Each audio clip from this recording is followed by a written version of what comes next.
श्रोताओं, आज जानते हैं कि श्री कृष्ण को रणछोड़ क्यों कहते हैं। आप सभी को मेरा यानी नीलम का प्यार भरा नमस्कार। आप सभी का स्वागत है मेरे YouTube channel untold mythological stories पर। कंस तो मारा जा चुका था। उसका बदला लेने के लिए उसके ससुर जरासंध ने 17 बार मथुरा पर 23 अक्षौहिणी सेना के साथ चढ़ाई की। प्रत्येक बार सेना का संहार करके श्री कृष्ण ने उसे लौट जाने दिया।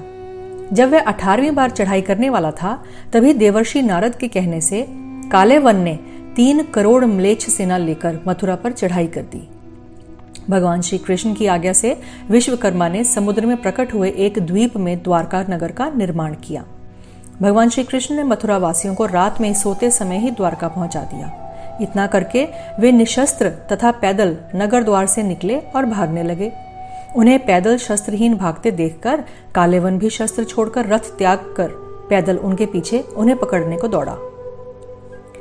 सतयुग में बहुत दिनों तक मुचुकुंद नाम के राजा ने स्वर्ग जाकर देवताओं का सेनापति बनकर असुरों से युद्ध किया था।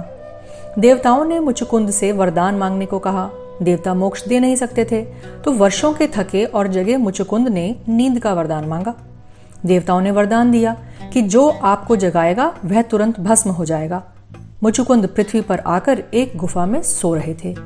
भागते हुए श्री कृष्ण उसी गुफा में गए और सोए हुए मुचुकुंद पर अपना पीतांबर डालकर छिप गए।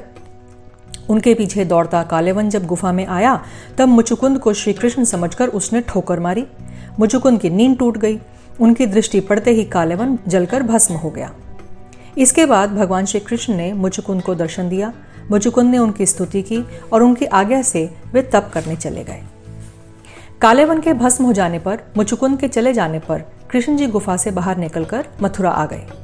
कालेवन की सेना का उन्होंने और बलराम जी ने विनाश कर डाला और बहुत सा धन शस्त्र आदि छकड़ों पर लदवाकर द्वारका चल पड़े। उसी समय जरासंध सेना के साथ पहुंचा। इस बार कृष्णचंद्र जी ने बड़े भाई का हाथ पकड़कर संकेत किया और दोनों भाग खड़े हुए। इसी से उनका नाम रणछोड़ पड़ा। कुंडिनपुर के राजा भीष्मक जी अपनी पुत्री रुक्मिणी का विवाह श्री कृष्ण जी से करना चाहते थे, परंतु उनका बड़ा पुत्र रुक्मी कृष्ण जी का विरोधी था। वह शिशुपाल से अपनी बहन का विवाह करना चाहता था। उसके हठ के कारण राजा भीष्मक ने शिशुपाल से कन्या का विवाह निश्चित करके वहां निमंत्रण भेज दिया। रुक्मिणी जी कृष्ण जी को हृदय से पति बना चुकी थी। उन्होंने पत्र लिखकर एक ब्राह्मण को द्वारका भेजा। रुक्मिणी जी का पत्र पाकर कृष्ण जी रथ में बैठकर कुंडिनपुर पहुंचे। पीछे से बलराम जी भी बड़ी सेना साथ लेकर कुंडिनपुर पहुंच गए। शिशुपाल की बारात आई। विवाह से एक दिन पहले देवी पूजन के लिए आई हुई रुक्मिणी जी को कृष्ण जी ने उठाकर रथ में बैठा लिया और द्वारका चल पड़े। शिशुपाल के सहायक राजाओं ने और अंत में रुक्मी ने भी सेना के साथ युद्ध की चेष्टा की, किंतु बलराम जी के द्वारा हार कर उन सबको लौटना पड़ा। द्वारका पहुंचकर कृष्ण जी ने विधि पूर्वक रुक्मिणी जी का पाणी ग्रहण किया। तो ये थी आज की कृष्ण लीला। राधे राधे। ईश्वर आप सभी श्रोताओं की मनोकामनाएं पूरी करे।